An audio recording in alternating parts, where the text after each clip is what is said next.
1장 1절에서 2절입니다. 믿음은 바라는 것들의 실상이요 보이지 않는 것들의 증거니 선진들이 이로써 증거를 얻었느니라. 아멘.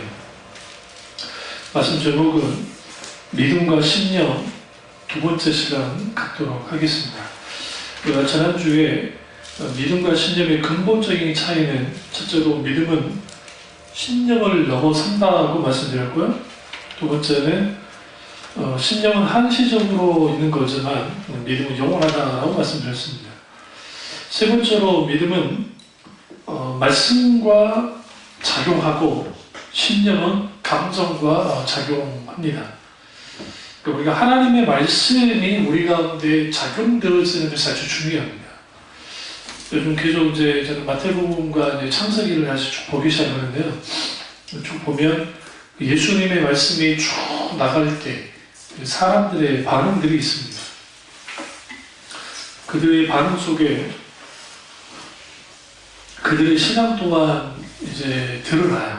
그러니까 하나님의 말씀에 깊이 반응하는 사람들은 하나님을 뜨겁게 사랑하고 또 그분을 깊이 더 알기를 원하지만 하나님 말씀을 깊이 받아들이지 못한 사람들은 하나님께 대하여서도 냉랭합니다. 그러니까 하나님 말씀을 향한 사모함의 정도가 열정이 우리가 하나님을 향한 그분을 향한 사랑에 대한 열정 또한 사실상 그 결정을 진다고 해도 과언이 아닙니다. 뭐냐면 하나님은 항상 말씀 가운데 찾아오시기 때문에 그렇습니다. 그래서 그 창세기 보시면 여호와께서 누구에 찾아오셨더라? 아브라함에 찾아오셨더라. 그리고 주님이 말씀하셨더라 라고 합니다. 이삭에게도 주님이 나타나셔서 말씀하셨더라. 그러니까 하나님의 말씀이 우리 가운데 살아서 역사하는 말씀으로 있게 되어지면 당연히 믿음은 무엇을 의존해요? 하나님의 말씀을 의존합니다. 당연히 믿음은 성경에서 말하는 믿음은 말씀에 반응하고 말씀에 작용되어지는 것이지 우리의 감정에 작용되는 것이 아닙니다. 물론 우리가 하나님의 말씀에 반응하고 그 믿음이 작용되어질 때에 거기에 우리의 감정이 끌어오르고 열정이 생기는 것은 분명합니다.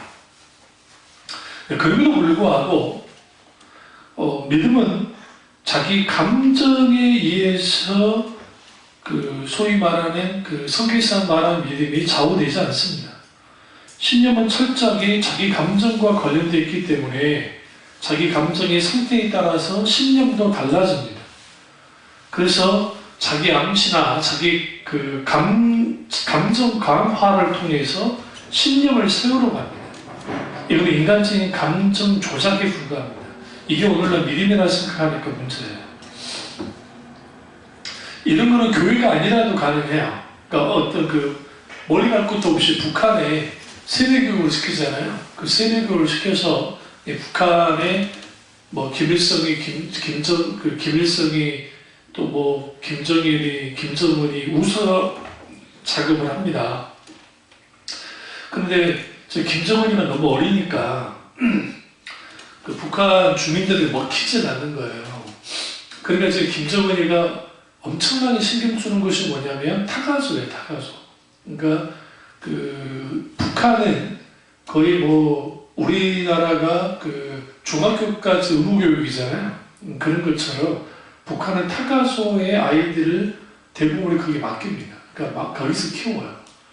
그러니까 그 아이들을 아주 끔찍하게 김정은이가 이제 그 친구들에게 관심을 쏟습니다. 왜냐하면 아이들은 쉽게 믿잖아요. 쉽게 받아들이고 거기에다가 막 이제 쏟는 거예요. 왜? 그 아이들이 10년만 지나면 몇 살이 돼요? 20대 청년이 될 수 있어요. 10몇 년만 지나면.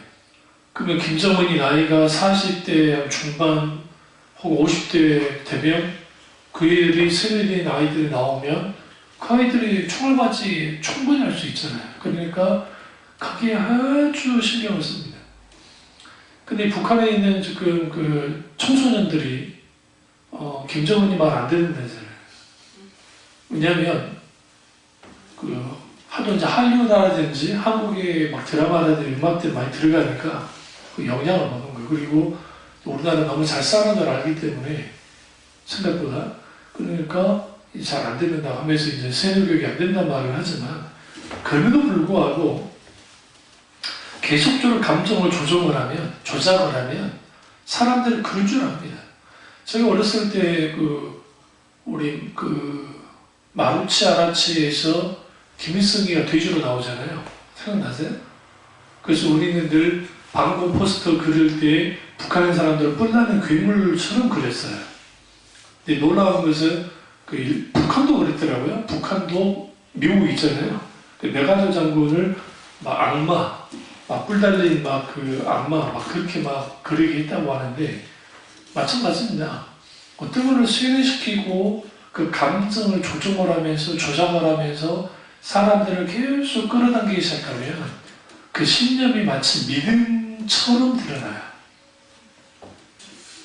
그리고 신념 때문에 사람들이 뭐하기도 합니까? 목숨을 걸기도 하고 또 IS라든지 알카이다라든지 이슬람 극단주의자들이 목숨을 내놓잖아요. 테러하면서. 그런 일들이 신념에서 나오는 겁니다. 그러면 그 신념과 성경에서 말하는 믿음은 어떤 차이를 갖고 있냐면 믿음은 철저하게 말씀을 기반으로 하고 인격적이신 하나님과의 관계 속에서 믿음이 드러납니다. 그러니까 네덜란드가 한때 개혁교회의 번산이라고 할 만큼 아주 귀한 곳이었습니다. 근데 노예 상인이 가장 많았던 나라 중에, 그러니까 흑인들을 잡아다가 아니면 또 동양인들을 잡아다가 노예로 팔아먹었던 데 앞장섰던 나라 중에 하나가 또 어디예요? 네덜란드입니다. 포르투갈, 스페인, 네덜란드 가장 많이 팔아먹은 나라는 사실 영국이고요. 해적들이 많았기 때문에. 그리고 그런데 그때의 이 인종에 대한 우월감, 그러니까 흑인들은 사람이 아니라고 본 거예요. 성경을 어디서 찾아나면 셈, 함, 야벳 중에 함 족속이 저주를 받잖아요. 근데 우리는 성경에 함 족속이 저주를 받았다 생각해요. 노아에게. 그러나 그건 아니고 노아가 가장 사랑했던 가나안이라고 하는 막내 아들을 저주한 겁니다. 누가? 노아가. 그러니까 흑인들 전체가 저주를 받은 게 아닌데 이제 이런 우월감에 빠진 사람들이 자기 신념, 말씀이 바탕이 아니고 자기 신념을 가지고 끌고 나가니까 당연히 인종차별은 당연한 것이다. 그러니까 그게 죄의 의식이 없었어요. 그게 언제까지? 그게 20세기 들어갈 때까지 있던 거예요. 그게 네덜란드에. 그 네덜란드 사람들이 어디로 넘어갔어요? 남아프리카를 식민지화 시켰고 그 남아프리카의 그 백인들은 다 네덜란드 화랑계통의 사람들이에요. 그 대부분이. 그 사람들이 인종을 학살을 하고 이후에 만델라가 나와서 이제 정권이 뒤집어졌긴 했습니다만은 그때 그들이 왜 그런 일을 저질렀느냐. 소위 개혁교회 교인들이라고 하는 사람들이 후에는 이제 무신론자가 되긴 했지만 그 사람들이 교회에서 신앙이 떠났지만 그들이 개혁교회 안에 있다고 하면서도 인종차별적이 있어요. 왜요? 말씀에 대한 잘못된 이해, 자기 신념 체계로 끌고 나가니까 마치 그것이 믿음이라고 착각하는 겁니다. 그것처럼 오늘날 그럴 수가 있습니다. 그러니까 우리는 좀 양극단을 피해야 돼요. 너무 지나친 자유주의에 가는 것도 피해야 되고 또 너무 극단적인 근본주의로 가는 것도 피해야 돼요. 개혁주의는 가장 온건하게 갑니다. 그리고 개혁주의는 하나님 말씀을 중심으로 하고 그리고 성령님의 놀라운 역사하심에 대해 열려있죠. 그 조악함대에 가면 괜찮은데 그러지 못할 때 문제가 되는 거죠.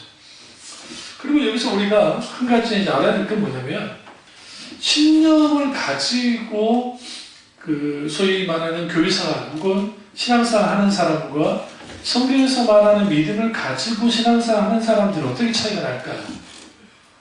근본적인 차이가 있어요. 그러니까 겉보기는 차이가 별로 없는데 어떤 차이를 갖고 있냐면 신념을 가지고 소위 신앙생활 하는 사람들은 형식과 의식에 아주 열정적입니다.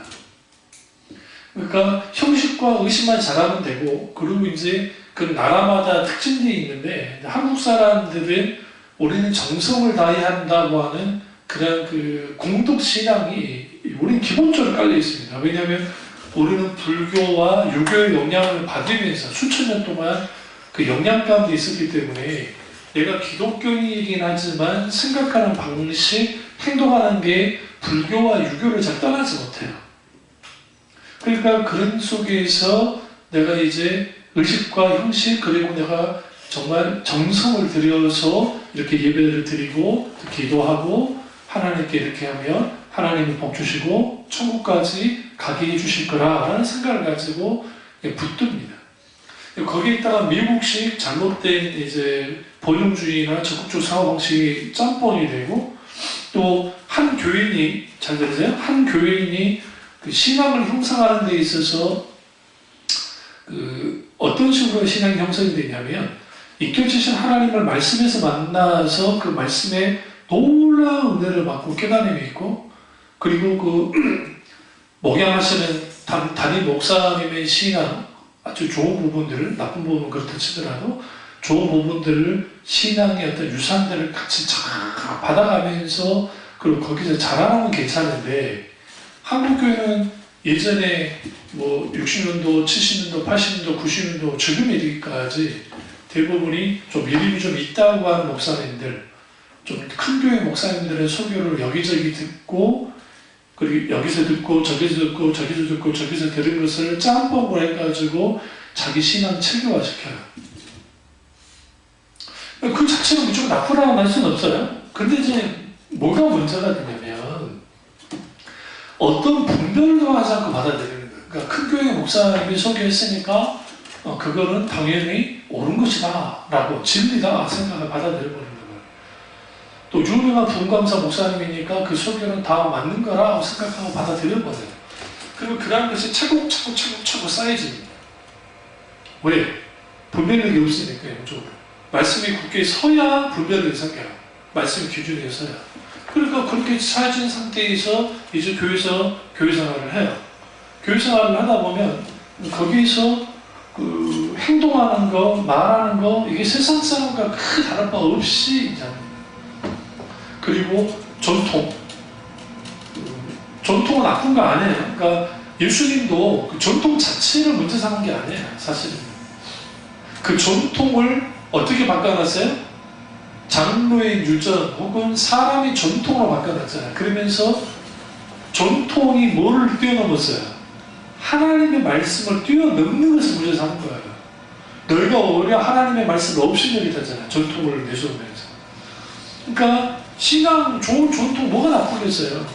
그러나 그렇지 않아요. 절대로 전통에 묶여있는 사람들이 아니에요. 묶이면 어디에 묶여요? 하나님의 말씀에 묶이는 사람들입니다. 그러니까 신념으로 신앙생활 하는 사람들은 자기 전통이 아주 중요해요. 그 교회 분위기, 그 교회에서 말하는 어떤 것들, 그런 것들. 그러니까 그 김남준 목사님 말씀했던 것처럼 그 변기가 고장이 났는데 그 고장난 변기에 금방 적응하더라. 그 책에서 말씀했던 것처럼 똑같이 그게 잘못된 것도 아니고 고장난 건 아닌데 인간은 금방 뭐예요? 적응해버려요. 적응해버리면서 그 왜곡된 신앙, 좀 잘못된 신앙, 그런 신앙 체계를 가지고 가요. 놀랍게도. 이게 구약이나 신약이나 똑같습니다. 현대는 똑같습니다. 왜 그러느냐? 믿음은, 그러니까 성경에서 말하는 믿음을 갖게 되면 그 믿음은 하나님의 말씀에 반응한다 했잖아요. 그러니까 매일매일 뭐 하게 되냐면 하나님의 말씀 가운데 자기를 수정해 나가요. 바꿔나가죠. 그런데 신념은 한 번 딱 굳어지잖아요. 한 번 굳어지면 이거 안 바꿔요. 그러니까 크게 봤을 때는 맞는 것 같아요. 왜 그러냐면 그 잘못된 그러니까 그 신념 자체의 체계 자체가 소위 말하면 교리라든지 여러 가지 좋은 거를 가지고 나왔으니까. 그러나 속으로 딱 들어가 보면 바뀌어지지 않아요. 그러니까 한간에 늘 이런 말 하잖아요. 내가 예수님을 믿었고 크리스찬이 됐는데 사람이 바뀌지 않더라. 사람 참 안 바뀌더라. 그 말은 현실적으로 참 옳기는 해요. 그런데 그건 성경적이진 않아요. 왜 그러냐면 성경은 사람을 바꿉니다. 성경 보시면 도둑놈이었던 오네시모가 바울을 만나고 그가 회심하고 완전히 딴 사람으로 바뀌어버립니다. 오네시모라는 사람이. 그 사람은 어떤 사람이냐? 그 사기치고 등치고 도둑질 했던 사람이에요. 근데 사도 바울이 편지하면서 오네시모에 대해서 어떻게 합니까? 그리스도 안에서 잘 영접해 주라 라고 말합니다. 그러니까 사도 바울도 완전히 바뀌죠. 주 예수님을 만나고 난 다음에. 그러면 왜 바뀌지 않을까? 내 안에 어떤 믿음을 갖고 있느냐가 그 사람을 바꾸기도 하고 바뀌지 않기도 하는 거예요. 그 젊은 아이들이, 젊은 친구들이 레디칼이라는 단어를 아주 좀 좋아합니다. 그 이제 레디칼이라는 단어는 요즘 잘 쓰진 않지만 내가 젊은 시절에 신학을 할 때 레디칼이라는 표현은 그냥 진보적이라는 뜻이에요. 사실 진보적이다. 그러니까 신앙을 좀 진보적으로 하자 하면서 이제 정말 열린 마음으로, 여기서 말하는 열리는 것은 세상이나 마음 여는 거예요. 그래서 이것저것 다 받아들이고 하는 거예요. 칼 바르트라고 하는 신정통주의 목사님 중에 대표적인 분이 있습니다. 물론 우리 교단에서는 그분은 자유주의자라고 보기도 하지만 우리 개혁주의에서는, 그럼에도 불구하고 칼 바르트라고 하는 분이 원래 자유주의 신학에 빠져있던 분입니다. 그래서 그 자유주의 신학을 깊이 공부했고, 이분 독일 분인데요, 아주 석학 중에 석학입니다. 아주 머리가 좋은 분이에요. 근데 이제 목회를 이제 해야겠다 생각하고 이제 목회를 했어요. 그래서 이제 어떻게 목회했냐면 부품만이나 기타 등등 그 자유주의자들의 영향을 받아서 성경에서 있는 기적이라든지 신비적인 요소를 막 빼는 거야. 막 빼고 이제 어떻게 설교했냐면 아주 사람들이 받아들일 수 있는 이성적이고 합리적인 설교를 하기 시작했습니다. 근데 설교를 하기 시작하면 교인들이 막 졸고 자는 거야. 듣지를 않아요. 근데 어느 날인가 하필이면 그 교인 중에 한 명의 귀신이 들려버린 거예요. 귀신이. 이 귀신이 들려서 이제 이 귀신을 쫓아야 되겠다. 왜 성경에 귀신 쫓는 장면이 있으니까. 그래서 귀신을 쫓아야 되겠다. 아니면 고쳐야 되겠다 생각하고 합리적인 이성의 방법을 다 동원해서 고군분투했는데도 불구하고 더 나아지질 않더라는 거예요. 그때 칼 바르트가 무슨 생각을 했냐면 내가 그토록 믿고 따랐던 이 자유주의 신학 그리고 그런 것들이 이 사람을 감당하지 못하더라는 거예요. 내가 이걸 따라 뭐 하겠느냐 하면서 그걸 버려버립니다. 그리고 로마서 후에 쓰면서 로마서 주석을 쓰면서 이제 우리 신학에서는 이런 말을 합니다. 칼 바르트가 자유주의 신학에 폭탄을 던졌대요. 폭탄을. 하나님 살아계시다는 것을. 폭탄을 던졌대요. 물론 이제 이분이 한계가 있었죠. 성령님에 대한 잘못된 이해를 갖고 있고 이분이 또 하나는 그분이 성경을 그 자유주의자들이 생각하는 그러니까 뭐라고 하냐면 성경은 하나의 책에 불과하다. 이제 그러니까 자유주의 성경 연구 방법론을 그대로 받아들여버려요. 그래서 문서서를 받아들이고 막 그래버립니다. 그래서 이제 장신대라든지 뭐 감시는 말할 것도 없고 장신대라든지 뭐 계단들 그런 데는 문서서를 받아들입니다. 그런 오류를 범하죠. 그분요. 그럼에도 불구하고 그분이 뭘 하시냐면 결국은 이런 자기 신념 체계를 가지고 성경을 난도질을 하니까 마지막 갖는 건 하나밖에 없어요. 거표절밖에 없어요. 유리 도도 규정만 남아있을 뿐이고 그건 기독교가 아닙니다. 마찬가지로 우리가 신념은 철저히 감정이 적인 거예요. 슐라이르마허라고 하는 독일의 신학자가 있는데 그 사람이 이제 자유주의의 실질적인 서문을 열었다고 하는 사람 중에 한 명이에요. 근데 그 사람이 주장한 게 감정의 신학이야. 그러니까 여러분 생각할 때 자유주의자들이 감정적이지 않을 것 같잖아. 막 이성적이고 지성적인 것 같잖아요. 그런데 놀랍게도 그 무속, 그리고 또 막 무당, 그리고 뭐 접신, 막 그런 데 열려 있어요. 자유주의자들이. 그러니까 그 사람들은 누구와도 통화해요. 놀라운 정도. 그러니까 WCC라고 하는 자유주의 교회연합회가 있는데, 세계교회협의회가 있는데, 그때 그 신학대학 여교수 하나가, 자유주의 신학대학의 여교수 하나가 그거 회의할 때, 우리나라에서 회의할 때 있었거든요. 그 저기 부산에서인가 백스터 뭐 있잖아요. 그 굉장히 큰 좋은 그 건물주 있잖아요. 거기서 살풀이 춤을 췄어요. 신학대학 교수. 살풀이 춤. 여자 교수. 그러면서 이 모든 게 종교화합이고 막 그런 거다. 일종의 신념입니다, 신념. 그러니까 자기 신념 체계로 가지고 있는 모든 것들은 이건 아무 쓸모없는 거예요. 사실 자기 생명도 죽을 뿐만 아니라 남의 생명도 죽여요. 이렇게 극단적인 사람들 우리가 분별이 되니까 뭐 그렇다 치는데, 이제 문제는 이제 정말 보수적이고, 우리 한국교회는 그래도 그나마나 불구하고 다른 나라에 비해서 보수적이에요. 그래도 다행히. 그러긴 한데, 보수적이긴 한데 그 교회 안에 이게 왜곡이 돼 있어요. 믿음이라는 어떤 이해가.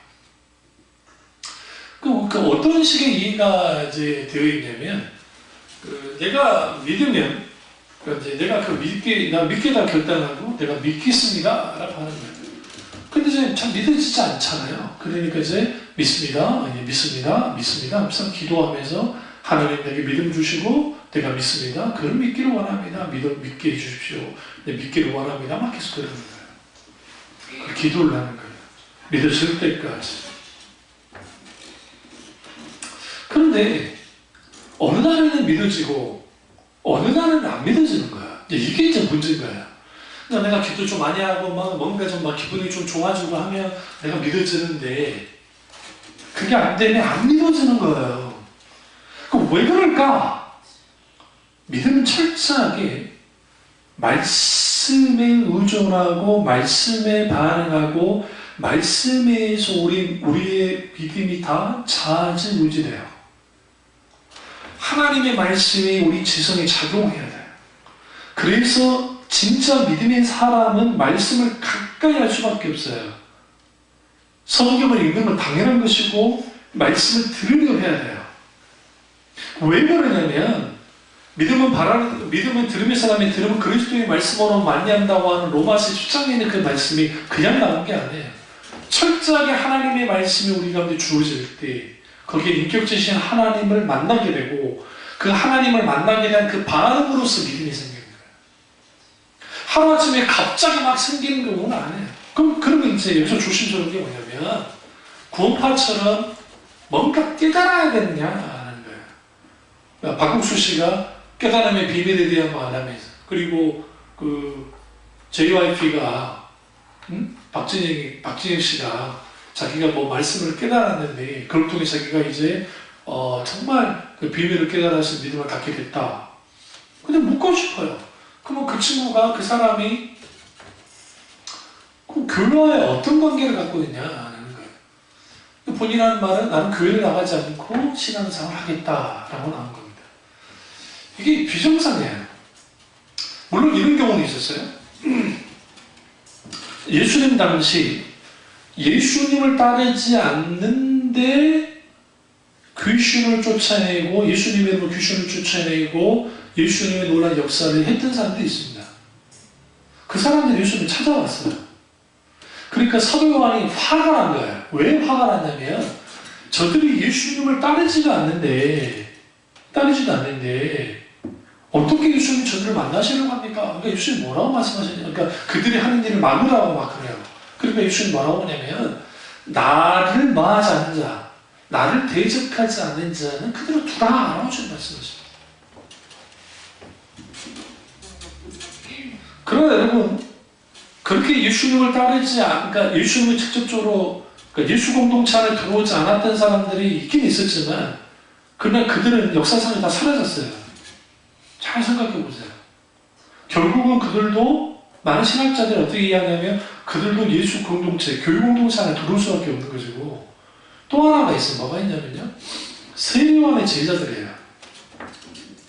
성경에는 세례요한의 제자들이 우리가 잘 아는 예수님의 수제자들을 다 세례요한의 제자들이었잖아요. 베드로, 안드레, 야고보, 요한 다 세례요한의 제자였기 때문에 그 세례요한이 죽고 난 다음에 세례요한 공동체가 파괴된 거예요. 왜? 거기에 지도자가 사라져버렸으니까. 그러나 우리는 성경을 보면 그렇게 파괴된 것 같지만 사실 파괴되지 않은 게 역사를 들여다보면 이제 여러분들은 뭐 신학을 안 했으니까 모르지만 세례요한의 공동체가 똑같이 살아남아요. 그러니까 예수님이 활동하실 때도 세례요한의 공동체는 살아남았다고요. 같이 갔어요. 가격이. 세력이 약해지긴 했지만. 그러면서 자연스럽게 세례요한의 제자들이 교회 공동체로 예수님 공동체로 들어온 거예요. 그 대표적인 인물 중에 하나가 아볼로예요. 아볼로는 멀리 있는 사람이었지만 그는 세례요한의 세례를 알고 있었다고요. 그리고 세례요한을 그쪽을 통해서 예수 그리스도가 그리스도라는 걸 알고 있었어요. 믿었어. 근데 이제 세례요한의 공동체들 중에 교회 공동체 안에 들어가지 않았던 사람들이 무슨 일을 벌였냐면 세례요한, 그러니까 예수님 십자가에 막 죽어버리잖아요. 그들 눈에 험한하게. 그러니까 무슨 생각이냐면 아하! 메시아는 세례요한이었다라는 주장하고 나온단 말이에요. 그들이. 그러면서 그들이 어떻게 되느냐? 이단이 되버려요. 뭐가 됐다고요? 이단이 되버렸다고요. 이단이 되고 역사에서 사라져버려요. 우리가 그 인격자 하나님을 딱 만나게 되면 만나고 난 다음에 우리가 이 하나님이 우리에게 목회자를 세운 이유는 목회자가 먹고 살기 위해서 세우는 게 아니라 목사가 부족하지만 연약하지만 인격적으로 흠이 있지만 목양의 관계 속에서 믿음을 유지하고 믿음을 가지고 살아오도록 주님이 어떻게 했어요? 직분을 만드셨어요. 그래서 에베소서의 선지자와 사도와 그리고 목자라는 표현이 쓰이잖아요. 이 목자라는 표현이 목사와 관계가 있어요. 그래서 그 영어로 미니스터리가 아니라 미니스터 혹은 페스터라고 하는 그 단어를 쓰는 이유가 여기 이제 여러 어원이 있습니다. 근데 거기에 그러니까 제가 보기에는 우리가 말씀을 읽고 깨달았다고는 하지만 거기 인간이 다 나왔으니까 교육 공동체 안에 들어가서 신앙 지도를 받지 않겠다는 것은 교만함이에요. 첫 번째. 두 번째는 그렇게 신앙을 유지할 수 있다고 하는 자기만의 자부심을 갖고 있는 거예요. 왜? 내가 이 정도 영적 수준이 됐다고 생각하면 아주 이게 자기 능력에 의한 잘못된 신앙 형태로 갈 확률이 커요. 그러니까 교회를 다니지 않고 예수를 믿겠다고 하는 분들은 아주 이 사람들은 그 담력이 센 사람들이에요. 왜 담력이 센 사람들이냐면 사탄을 가만두지 않아요. 절대. 누가 신앙을 지도해 줄 거예요? 누가 오류된 부분을 할 거예요? 만약에 박진현 씨가 성경 막 한다고 할 예를 성경 공부 강좌한다 할 때 제가 그 자리에 참여해가지고 제가 쭉 들어보면 알 거예요. 쭉 이야기를 해보면. 정말 이 사람이 구원파에 빠져 있는 건지 아니면 자기식의 깨달음인지 이 자기식의 깨달음으로 나온 게 그렇게 박진현 씨가 이단이다 무슨 구원파라는 말은 안 해요. 위험하는 거야. 그렇게 있으면 위험할 수 있다라는 표현이고 만이교라든지 그리고 이거 일종의 기독교적인 이단이야. 그게 이제 원래 여러 그러니까 이걸 좀 말하면 더 복잡하니까 이렇게 나누고요. 어쨌든 그렇게 되면 어떻게 되냐면 신념 체계로 갑니다. 소위 신앙이 신념 체계화 되면 이걸 이제 신학적인 용어로 도구마에 빠진다고 그러는데 분명히 성경을 믿어요. 66권 믿고 모호하는 걸 믿어요. 그런데 여기에 인격자신 하나님과 우리 사이에 잘 들리세요? 성령의 조명, 비추심의 역사를 통해서 내가 그 하나님 말씀을 보게 되고 읽게 되고 깨닫게 되고 알게 되고 때는 통해하고 제목하고 성령님의 비추심의 역사하심이 계속 우리 가운데 일어나고 일어날 때에 말씀 중심의 신앙, 말씀을 바탕으로 하는 신앙이 되는 거예요. 단순히 문자를 따라가는 게 신앙이 아니라 기록된 문자를 한번 성경 찾아보실래요? 고린도전서 3장을 한번 가보시죠.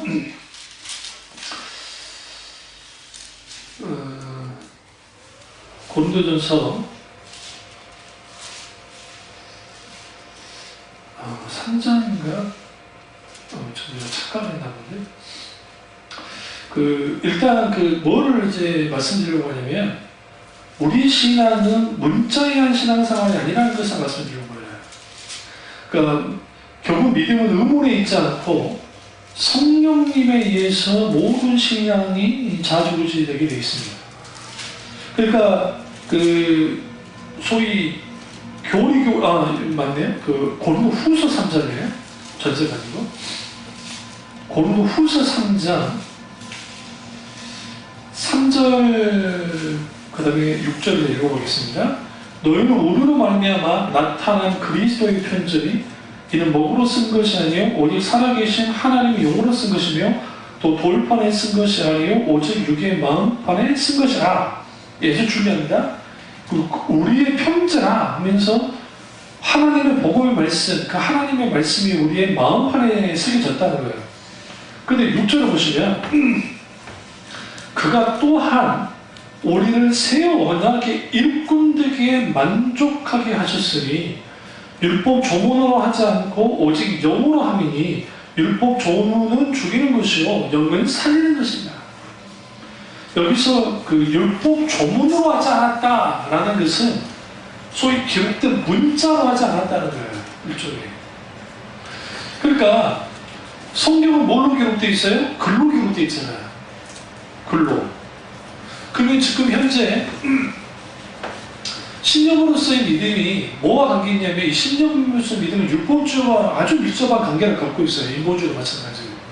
그런데 이 신령으로서의 믿음은 철저하게 소위 경전, 기독교는 성경, 이슬람은 코란, 기타 등등 그들의 경전을 중심으로 해요. 그래서 소위 그들의 경전이라는 것을 절대화시켜요. 우리도 성경을 최고의 이 세상의 유일한 진리의 말씀으로 믿어요. 저는 믿어요. 그러나 이 기록된 이 성경 자체가 그 능력을 갖고 있는 게 아니에요. 왜냐하면 만약에 성경 자체에 그런 강력한 능력이 있다고 한다면 예수님을 안 믿는 사람들도 성경을 읽다가 바뀌어져야 될 거예요. 그게 아니라 칼빈스님이 정확하게 그 부분을 말했거든요.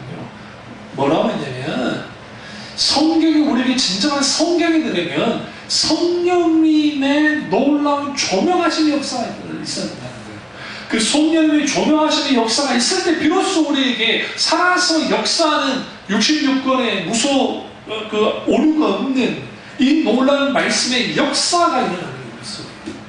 그때 그 말씀이 가치가 있어요. 그러나 근본주의자는 문자주의자는 이게 세대주의가 그런 실수를 하는데 이 문자 자체의 가치를 보여요. 그런데 한글 성경이 무호합니까? 이건 번역본이라 오류가 많아요. 우리가 성경이 무호하다, 어떤 오류도 없다고 할 때는 원본 성경을 말하는 원전. 근데 그 원전 성경이 하나도 남아있지 않잖아요. 하나도 남아있지 않잖아요. 서문만 남아있잖아요. 번역본하고. 헬라어 70원 번역본하고. 그러면 킹제임스 성경 안에 유일한 성경이라고 주장하는 사람들에게 묻고 싶은 게 우리 교회에서는 그 사람들이 이단을 봅니다만은 이단성이 있다고 보는데 그 사람들이 주장하는 게 그들이 말하는 그 표준 그러니까 사본 그게 이제 페타라 사본인지 무슨 사본인지 자기들 주장하는 건데 그 사본을 번역한 게 영국의 킹 제임스 왕 시대에 영국에서 성경이 번역이 됐는데 그걸 가지고 그게 유일한 이 성경의 그가 진정한 진리의 성경이다. 나머지는 사탄이 준 거다라고 부르는 거예요. 그럼 킹 제임스 성경 여러분 이제 한글로 번역된 그 킹 제임스 성경이든 그 영어로 된 과거의 킹 제임스 번역이든 요즘에는 뉴 킹 제임스 버전이 나오긴 했는데 새로운 번역이 근데 우리 우리 교육교회에서 쓰고 있는 한국교회에서 쓰고 있는 성경에 없음이라고 쓰는 게 있죠. 동그라미 없음 안에 막 그런 게 있죠. 근데 거기는 거의 다 있어요. 있으니까 진리라는 거예요. 누구들은 없잖아. 진리를 빼버렸잖아. 베드로 전후서에 뭐라 했어요? 진리의 말씀을 더하거나 빼는 자가 하나님 앞에 저주를 받아요. 사본상 빠져있으면 빠져있게 놔둬야 돼요. 그게 옳은 거야. 사본화가 쫙 보고해 보면. 근데 자기들은 어거지로 그 번역에서는 다 있었기 때문에 그 사본은 있었고 이 번역이 다 됐기 때문에 자기는 유일한 성경이라는 거예요. 이게 신념책에서 나온 거예요. 왜냐하면 책 자체를 신성화시킨 거예요. 우리는 코란처럼 성경을 그러니까 성경 말씀을 사랑하고 하는 것은 무슬림 못자 그는 사랑해야 되지만 우리는 책 자체에 소위 말하는 가치를 두는 게 아니에요. 여기 조준기자 말씀드렸습니다. 아무리 성경이 있다 할지라도 이 말씀이 있다 할지라도 성령님의 조명하시는 역사가 없으면 우리는 성경을 읽을 수도 없고 읽긴 읽지만 깨달을 수도 없고 알 수도 없고 거기에 어떤 말씀의 능력을 경험할 수도 없어요. 그래서 신앙생활은 신앙은 철저하게 뭘 우주라냐면 오늘 고린도후서 사도 바울이 말한 것처럼 오직 영으로 한다는 거예요. 뭔가 새 언약의 일꾼이 되게 만족했는데 그러면 이 새 언약이 뭡니까? 뉴 테스터먼트. 뉴 테스터먼트가 뭐예요? 우리가 지금 읽고 있는 신약의 신약.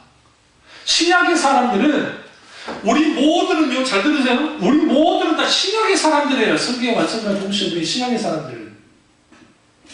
성부시대, 성자시대, 성령시대라는 표현을 쓰잖아요. 이거는 세대주의자들 만들어낸 거예요. 세대주의라는 게 뭐냐면 세대를 구분해 놓은 거예요. 성경을 잘 이해하게 하려고. 그 자체는 나쁘잖아요. 귀해요. 한국교회는 이런 식으로 공부를 많이 했단 말이에요. 그러다 보니까 구약에서의 하나님이 다르고 신약에서 하나님이 다른 식으로 표현하기 시작했다. 이게 용어진이들이 하는 거 아닙니까? 그런 게. 그러다 보니까 여기서 이제 뭐가 이제 여기서 되냐면 우리는 성령시대의 사람이라는 표현은 신약시대의 사람이라 이거예요. 명확하게.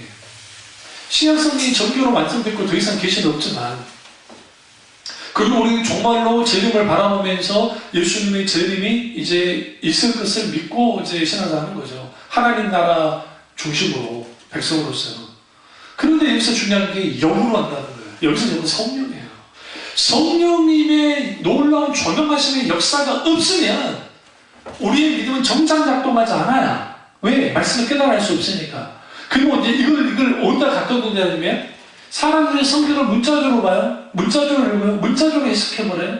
그리고 그 글로 만들어진 것을 그대로 소위 율법의 조문처럼 그 말씀을 대하잖아요. 그러니 그게 어떤 반응도 일어나지 않냐면 말씀으로 인한 어떠한 역사가 나타나지 않아요. 왜? 문자에 매이기 때문에. 그러니까 율법주의에 빠지고 기복주의에 빠지고 인본주의에 빠져요. 율법주의, 기복주의, 인본주의는 다 똑같은 공통점이 있는데 다 뭐와 관계가 있냐면 탐심. 인간은 욕심과 관계가 있어요. 이게 다 통해요. 그럼 죽은 정통주의는 어떠냐? 죽은 정통주의에 대해서 롤리우스 목사님이 뭐라고 말했냐면 죽은 정통주의는 이단보다도 더 교회에 해롭다 그랬어요. 이단보다. 왜? 교회는 정통인데 이게 신념으로서의 믿음인지 이게 성경에서 말하는 인격적인 하나님 바탕한 믿음인지가 애매모호해요. 그런데 이들이 죽어있는 거예요. 영적으로. 바리새인들처럼. 그러면 죽은 정통주의자들이 어떤 일에 열심을 했느냐? 성경 공부예요. 엄청나게 성경 공부를 열심히 했어요. 영국 교회의 성경 공부가 붐이 일어났습니다. 그때 로이존스 목사님이 불륜이 일어나서 뭐라고 하냐면 성경 공부 자체는 아주 귀하고 권장만 합니다. 그러니까 이건 누가 맡겠습니까? 그런데 성경 공부에 성령님의 조명함의 역사가 있지 않으면 지식으로만 쌓을 뿐이지 거기는 어떠한 하나님의 역사가 나타나지 않는다는 거예요. 거기는 어떠한 믿음도 자라지 않는, 그냥 머리만 기형적으로 커져버린, 이걸 이제 신학적인 표현으로 하면 사변적인 신앙이 되는 거예요. 머릿속에 있는 신앙으로만 돼버리는 거예요. 한국교회 가장 큰 문제는 뭐예요? 머리로만 신앙생활하고 행하면 안 한다고 그러잖아요. 왜 안 하게 되느냐? 하나님의 말씀이 우리 가운데 강하게 역사한 적이 없기 때문입니다. 여러분이 설교를 들으면서 늘 그렇지는 않지만, 그런 게 없어서 성경의 역사는 하긴 하지만, 얼마나 우리는 도전을 받아보고 뜨거워져 보기도 하고 깨달아져 보게 됐습니까? 성경을 읽다가 그 성령님의 조명 속에서 이 말씀이 그런 말씀이었구나 라는 깨달으면서 때로는 회개하고 돌이키고 아버지께 영광드리고 찬양을 들어본 경험이 언제 있냐고요. 강단에서 선포되는 설교는 이전에 현실적인 현세적인 설교만 넘쳐나고 더 이상 하나님의 말씀이 있는 그들의 말씀은 잘 선포되지 않고, 그런 상황 속에서 신앙생활에 모여든 사람들이 당연히 감정적일 수밖에 없어요. 그리고 신념 체계를 중심으로 할 수밖에 없어요. 그렇게 되어지면 이런 신앙은 결국은 한계가 와요. 한계가. 어떤 한계로 갖게 되냐면 사람들은 금방 실증을 느껴요. 실증. 그러니까 새로운 감정적인 것이 있어야 돼요. 여러분, 아무리 감동적인 영화를 할지라도요, 보고 또 보고 또 보고 또 보면 뭐합니까? 질립니다. 안 그래요? 우리가 잘 아시는 베토벤을 아주 싫어했던 베토벤을 싫어했던 사람이 있죠? 네 글자 남자 있는데 그 사람. 예? 크기만. 살레르. 그러니까 살레르가 모차르트를 그렇게 시게 했잖아요. 모차르트가 워낙 잘하니까. 근데 살레르가 신성 로마 제국의 궁중 음악가였어요. 돈을 더 많이 벌었다는 거예요. 누구보다. 모차르트보다. 근데 연애를 하잖아요. 연애. 왕이도 귀족도 그렇고 연애 곡을 매 순간순간 뭐 했냐면 이 사람이 새로운 거를 만들어낸 거예요.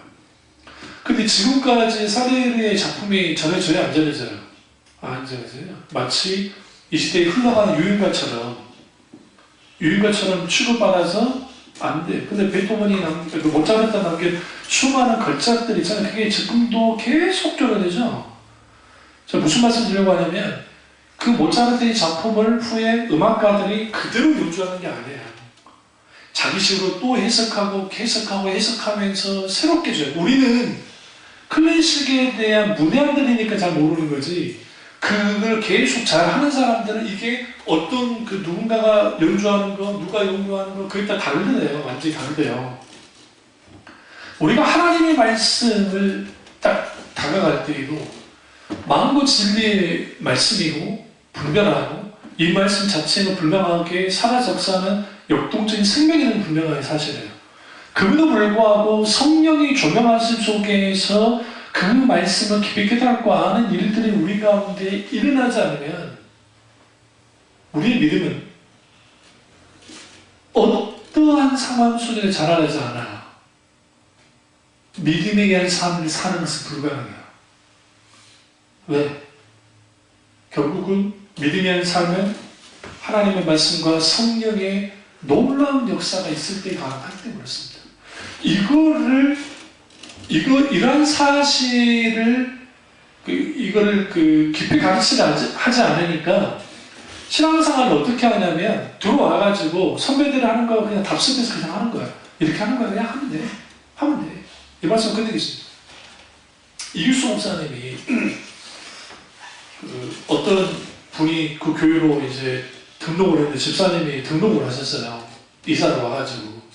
그래가지고 이제 한 달인가 넘게 이제 같이 신앙생활 한 거예요. 그러니까 그 교회 집사님하고 오랫동안 신앙생활 했던 집사님하고 이제 세보시 집사님이 이야기하는 것을 이제 목사님이 지나가다가 어떻게 들은 거예요. 뭐라고 말하냐면, 아이고 집사님 이제 우리 교회 왔으니까 열심히 그냥 무조건 기도하고 따라오면 돼요, 이? 응? 열심히 기도하셔, 이? 저 그분 밑에 있는 분이 알았어요. 아이, 우리 그것은 이제 열심히 그냥 기도하면서 하나님 앞에 막 정성 들이고 하면 되지, 뭐 정숙하게 신앙하게 아이고 그래 잘합시다 그러고 지나가는 거예요. 일반 보편적인 교회가 다 그래요. 교회 들어왔으니까 저는 예의도 안 빠지고 열심히 기도하고 열심히 그 자체는 틀리지 않았다니까요. 근데 이제 여기서 뭐가 빠져있냐면 그게 또 복까지 받아라는 말을까지 했다고 했던데 거기에 내가 지금 하나님 앞에 뭔가를 할 때 그 기도이든 찬양이든 뭐든 먼저 물어야 돼요. 하나님 내가 뭐 하기 원하십니까? 어떤 일을 하게 될 때 주님 내가 뭘 하기 원하세요? 그리고 우리가 움직여지는 모든 것들은 내가 복받기 위해서 뭘 하는 게 아니라 뭔가 얻기 위해서 하는 것이 아니라 내가 하나님 그분이 원하는 걸 알고 내가 그분을 기쁘시게 하기 위해서 비록 나는 능력이 없으니까 하나님 은혜를 구하며 신앙생활을 해나가는 건데 그런 것들이 없는 거예요. 그러니까 내가 어떤 행위를 통해서 신을 기쁘게 해서 그리고 그걸 통해서 하나님이 기쁘시면 내게 복 주시고 하는 일을 잘 되게 이고 문제 해결해 주고 하는 정도의 신앙생활을 해요, 대부분이. 근데 그것이 풀리지 않으면 신앙이 흔들리는 거예요. 하나님 이룰 수 있으니까. 내가 얼마나 충성봉사했는데 이룰 수 있으니까. 근데 시험 들어버리고 그건 넘어져 버리는 거예요. 거기에 하나님의 오줌과 뜻을 알 길이 없어요. 이게 오늘날 신념을 가지고 신앙생활하는 사람들의 특징입니다. 이렇게 되면 믿음을 지나치게 이제 또 한 극단으로 가면 지나치게 심리적으로 치부하고 독단과 독선에 빠져요. 그러면서 무슨 일이 벌어지느냐? 믿음을 주관화시키고 개인화시킵니다. 이게 이제 소위 은사주의자들, 막 영이 말단이 자기는 담임 목사가 막 사람들의 영혼을 다 꿰뚫어보고 그 영적으로 깨어있어가지고 민감해가지고 막 그래가지고 막 그런다는 4차원 우리가 듣기로는 4차원 그쪽 올라요. 왜? 잘못된 현상, 종교 현상으로 인한 자기 심려화가 일어나면 그러네요. 근데 성경은 철저하게 뭐라고 해요? 성경의 상식을 벗어나지 않아요. 절대로. 그거를 정확하게 집어주는 게 뭐냐? 성령이 있어요. 성령이. 말씀합니다. 다음 주에도 이어서 우리가 그 다루지 못한 부분을 좀 다루도록 하겠습니다. 기도하겠습니다. 기도하실 때 오늘